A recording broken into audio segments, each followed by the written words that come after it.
Hello, and welcome back to MCNN. I'm Rosaic, and this week the Past Life server has entered the release versions of Minecraft and is playing on version 1.1. While this update brings a lot of things we know and love from Minecraft, the most obvious change is the hunger bar. Obviously, this is big news for the Gluten guys, who have a great week selling their bread. Or they would've, if a mysterious noise hadn't changed everything.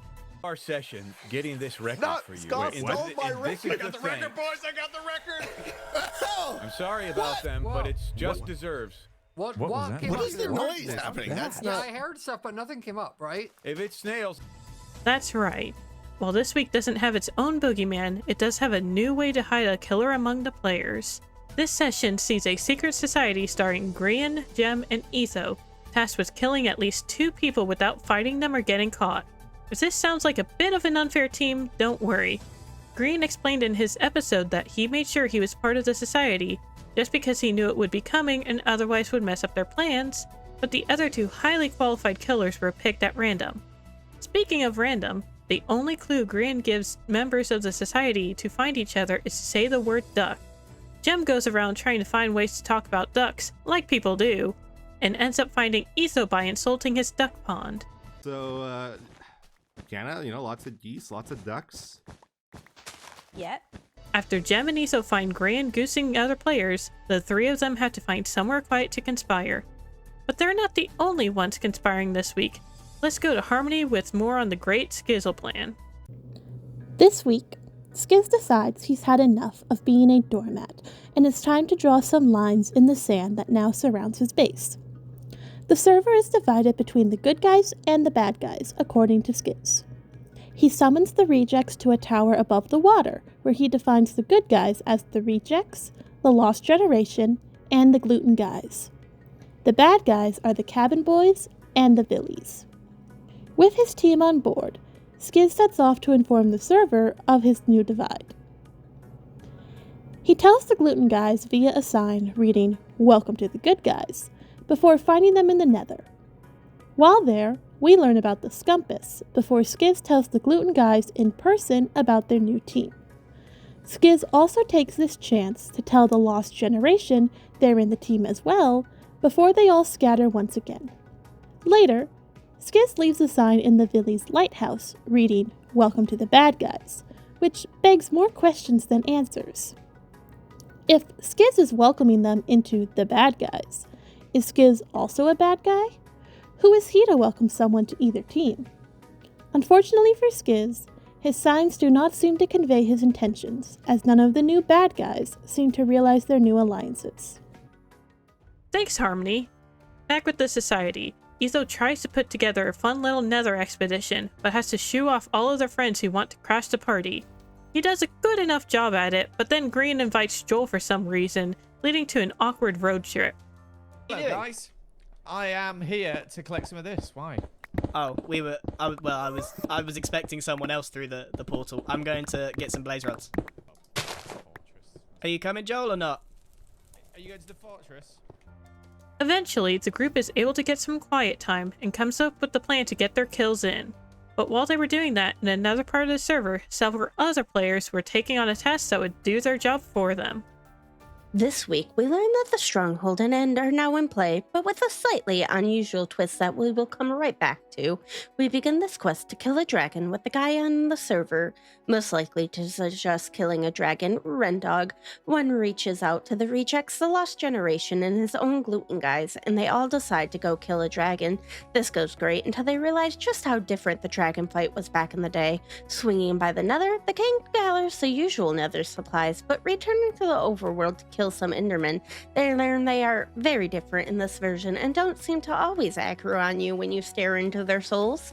Once they find the stronghold, they power it up and jump in. They begin their fight with the dragon, but not without some trouble, and make that double as they get very close to meeting their end due to a chunk error, or so it seems if it wasn't for Martin walking on air.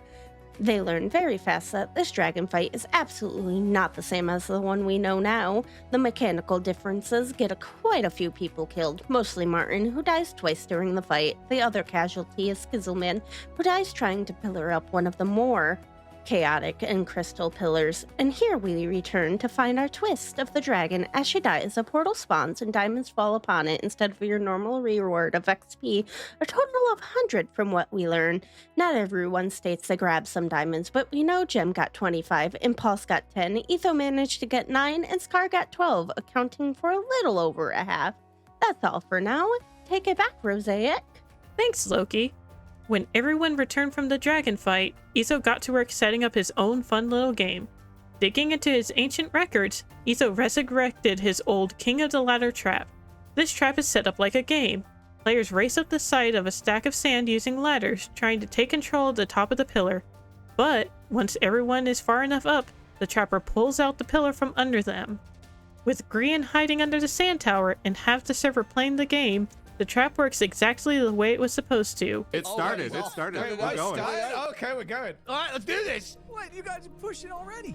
Martin, I would have liked to have Impulse. known the answer to that question as well. Whoa! Oh dear. Okay, I took a big hit. And then just go off and then Etho back on and clutched off it. and back on to like... I gotta stop and heal for a bit. Let's have a look. Okay, now. Right, there's one person up there at the minute. Yeah. Are you and I? Oh my god, take this? No. Oh my goodness! No! What? Oh, the game! That's the greatest thing I've ever seen. Oh no! And thus was born the Octo Kill, the single biggest kill in Life series history. 8 people fell off the ladder and the society cleared their task, but at least everyone was in a good mood about it. I mean, listen, I died, and that was the greatest moment ever. I applaud them. I died as well. I'm happy that I died because it was hilarious. Of course, this wasn't the only falling-based form of deaths happening this session, as the square hole claimed quite a few more lives. And speaking of things happening under the surface, someone was digging deep into their resentment this week. What in the world was B00 feeling? This week sees some simmering in the hot tub as B-Dubs wonders what Etho is really up to. Because Etho is recruited into a secret murder club and can't tell B-Dubs, the lonely cabin boy feels betrayed. He, of course, deals with this in the most normal way possible. He goes around telling everyone that he hates his entire team. When Etho goes with his duck pals to the Nether without his team due to what B-Dubs said, he only gets more jealous.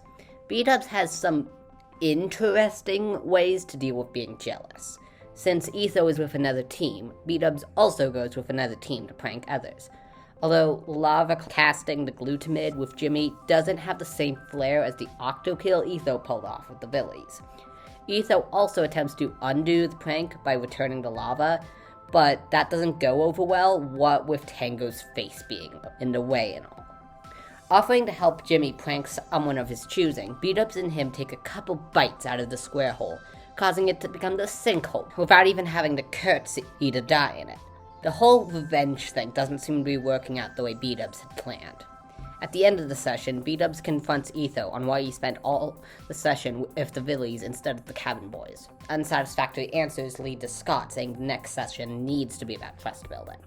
Thanks, Arrow. As you just saw, B-Dubs was ready to take his anger out of his teammate, and he unleashed at Martin's regularly scheduled improv practice. I would finish my I would finish my plate of bugs, but I'm just sad because one of my great friends just did a octo kill on somebody, and he teamed with somebody else, and not me. So I hate him.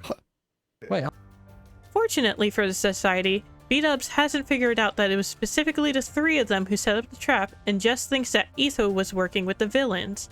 And that seemed to be the general best guess people had for what was going on as the session ended, meaning that technically they got away with their crimes. Speaking of crimes, regular contributor SerotoninRat wants to commit some against math this week in our brand new segment, Sero's Kill Corner.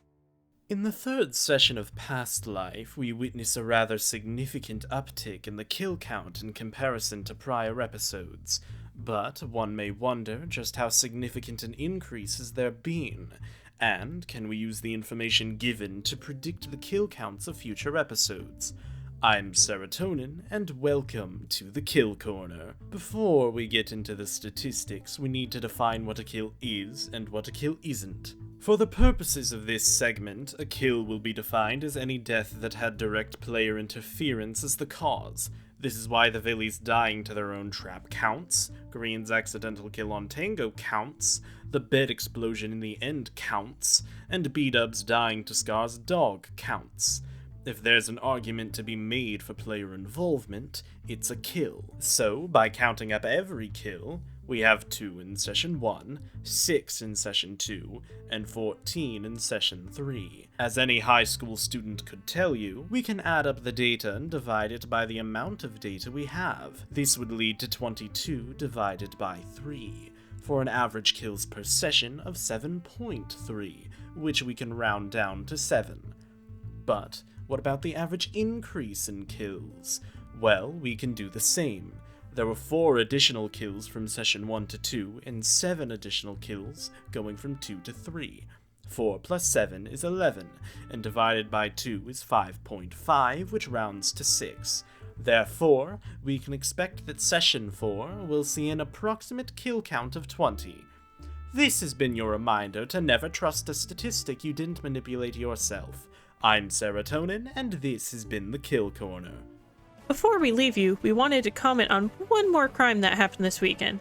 The absolute vandalism of the cabin crew's hot tub as the session opened and closed on terrible, unspeakable things happening in there. Go watch Tango for more context. And with that, here are all the deaths that happened this session. I've been Rosaic, thanks for watching, and we'll see you next week.